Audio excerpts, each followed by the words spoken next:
सकाळचे सगळे कामं वगैरे करून जयाताई आणि गुंजन ह्या गावाला जाण्यासाठी निघाल्या, कारण गावाला थोडंसं त्यांचं काम वगैरे होतं. मग त्या काम वगैरे आपण आपलं सोमवारी गावाला येणार म्हणून त्यांनी असं म्हणून गावाला निघून गेले. आणि 4 वाजता आम्ही थोडासा आराम वगैरे केला आणि 4 वाजता आपल्या कामाला लागले. आता झाडझूड भांडे वगैरे सगळे लावून घेतले. तेवढ्यातच आमचे हो आले ड्युटीवरून. आल्या त्यांनी एवढी सारी पिशवी वगैरे भरून आणली. आता हे पिशवी आमच्या चुटूताईच्या रूमवरची वे, कारण आता तिचं इथचं शिक्षण पूर्ण झालेलं होतं आणि तिला बाहेरगावला शिक्षणाला आम्हाला पाठवायचं होतं.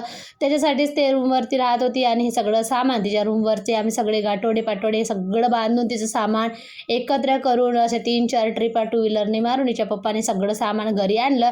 आणि आल्या मोठ्या बंच्या सामानावर या कपड्यावर लहानपणीचा तर अधिकार असतोच, म्हणून या पूर्ण दोघी बहिणींनी तिच्या कपड्यावरती आपला ताबा केला. हा मला स्टाफ होतो, तो मला पॅन्ट होतं, सगळं त्यांनी आपलं एकत्र करून असं काढून घेतलं. आणि पुस्तकांची सुद्धा त्यांनी आवरावर केली. जे 12वीचे पुस्तक होते ते विकण्यासाठी आणि जे बिनाकामाचे होते ते रद्दीमध्ये टाकण्यासाठी त्यांनी पूर्ण छाटून वगैरे ठेवून दिले. मग सगळे भांडे वगैरे आवरून आम्ही जमा करून ठेवून दिले आणि झाडझूड वगैरे करून स्वयंपाक मांडला. चला भेटू उद्या, बाय.